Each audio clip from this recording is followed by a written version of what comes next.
What's going on, boys? How you guys doing? What's up, Andrew, Nils, G Money, Ginger? Seems like the same people are in post market every day, and those are the same people that bank every single day. So, thank you guys for attending. Thank you guys for putting work into this. Obviously, you're learning and you're earning. You know what I mean? Those people that aren't attending, aren't doing any extra work, they show up in the mornings, they take a random play. You're gonna have random results. If you don't put the work in, you're always gonna have random results. What's up, Tonka? How you doing, bro? Hope you guys had a fantastic day. I made a ton of money today. I'm happy. Showed some discipline at the end of the day there. There's a soccer game on to keep me away. What's up, Steve-O? How you doing, brother? Hope you guys caught some of those plays in the morning. I told myself I wasn't going to trade until after FOMC, but there was just too many clear setups. The market was just too clear to me this morning. What's up, Daniel? How you doing? And basically, what's up, Carlos? How you guys doing? And basically, this morning I just seen way too many clear setups. The market was just sometimes stuff just slows down for you. I don't know if you guys watch like TV shows when you see like you're playing baseball and the ball turns into a basketball instead of a baseball. It's how kind of how the market's been looking to me lately. And if I see a play, I'll take it. Like I'm not scared to jump in plays. I don't look. I see a couple of things line up for me. I'll take the play. I don't care. Like it's. I have my risk. I have my reward, and I'm in and I'm out. And if it works, it works.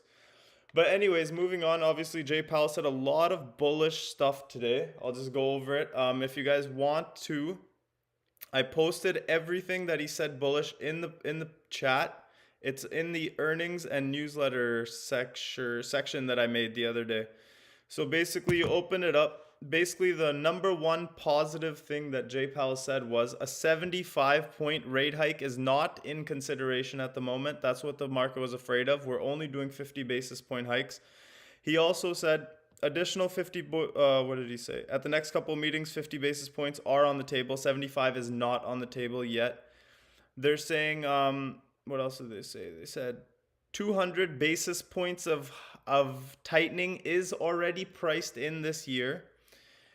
Basically everything was in line with what they thought. The worst case scenario was a 75 point hike. We only got 50 and he said 75 is not on the table. That's part of the reason why we went absolutely insane today. They completely dumped the VIX. Obviously, we were at 30, 32 on the VIX or 30 something on the VIX, and now we're at 25 in the matter of a couple of days. So right here, yeah. So 2 days ago we were at 36.64 on the VIX, and today we closed at 25.25, guys. So big vol crush. That means VIX traders got crushed. It does look like a little head and shoulders pattern is forming, but if you zoom out on the monthly and the weekly, we are still clearly making higher lows, and we are still making an uptrend kind of circle here. As I showed you guys before, once this starts happening, it usually leads to something big, something break. Basically, as you guys seen here, we put in a low, and then the monthly was just kind of grinding higher and higher and higher and higher, and then put in a higher low, and then all of a sudden COVID or 2008 financial crisis happened. Same thing here. Higher, higher, higher low, another higher low, another higher low, and then COVID, boom. So the charts seen COVID coming before anyone else did, obviously. Other than that, let's go into some charts here. SPY did rip. Obviously, we are still in a downtrend, guys. The most vicious rallies always are bear market rallies. There's a statistic out there, SPY on a FOMC day.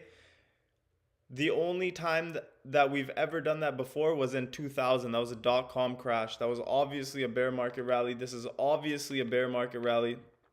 Very clear downtrend to me. And all I see is every single rally is going to get lower and lower. What do I mean by that?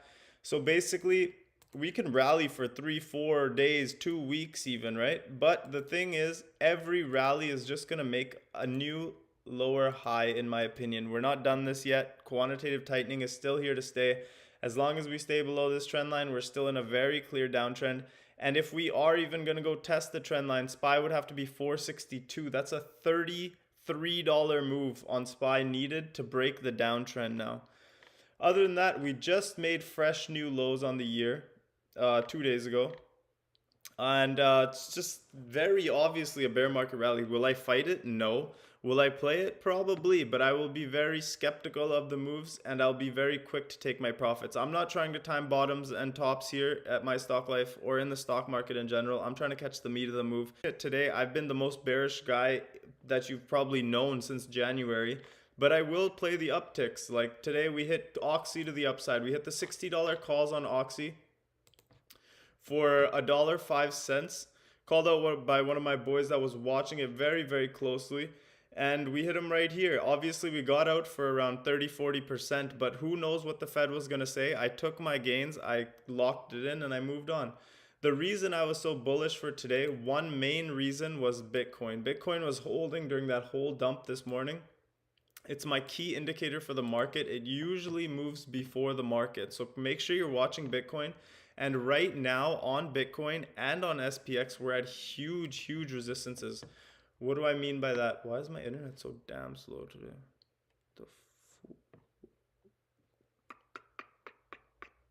My computer's too hot, did too much today.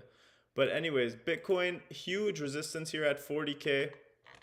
As you guys see here, it was the previous head and neck and shoulder, like so many times it's been support and resistance. You guys see here, resistance, support, resistance, support. And once we flipped back over, it turned into support, support. So many touches on this 40K line, as you guys see back here as well. A little up and down, not a big deal on Bitcoin, but we are approaching that level from the downside. Today, Bitcoin held up all day. We had a $2,150 move up on Bitcoin, which is a big move, which means risk was back on today, for today anyways. But as you guys know, just like SPY, just like the regular market, we have a huge move up if we want to break this downtrend. If we do not start taking out these previous highs, it's nothing more than a downtrend.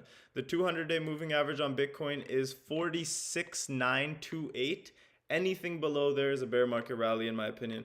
If we cross back over, we can start changing the trends back in the bulls' favor, but for right now, it is still bearish. And just remember, rallies can be vicious. You guys remember the rally in March? It was like a 2-week rip fest straight up in the air. So we will be playing the rip, but in the back of our mind, we still know this is a downtrend. Tesla, absolute banger. If I held this longer, it was over 100%.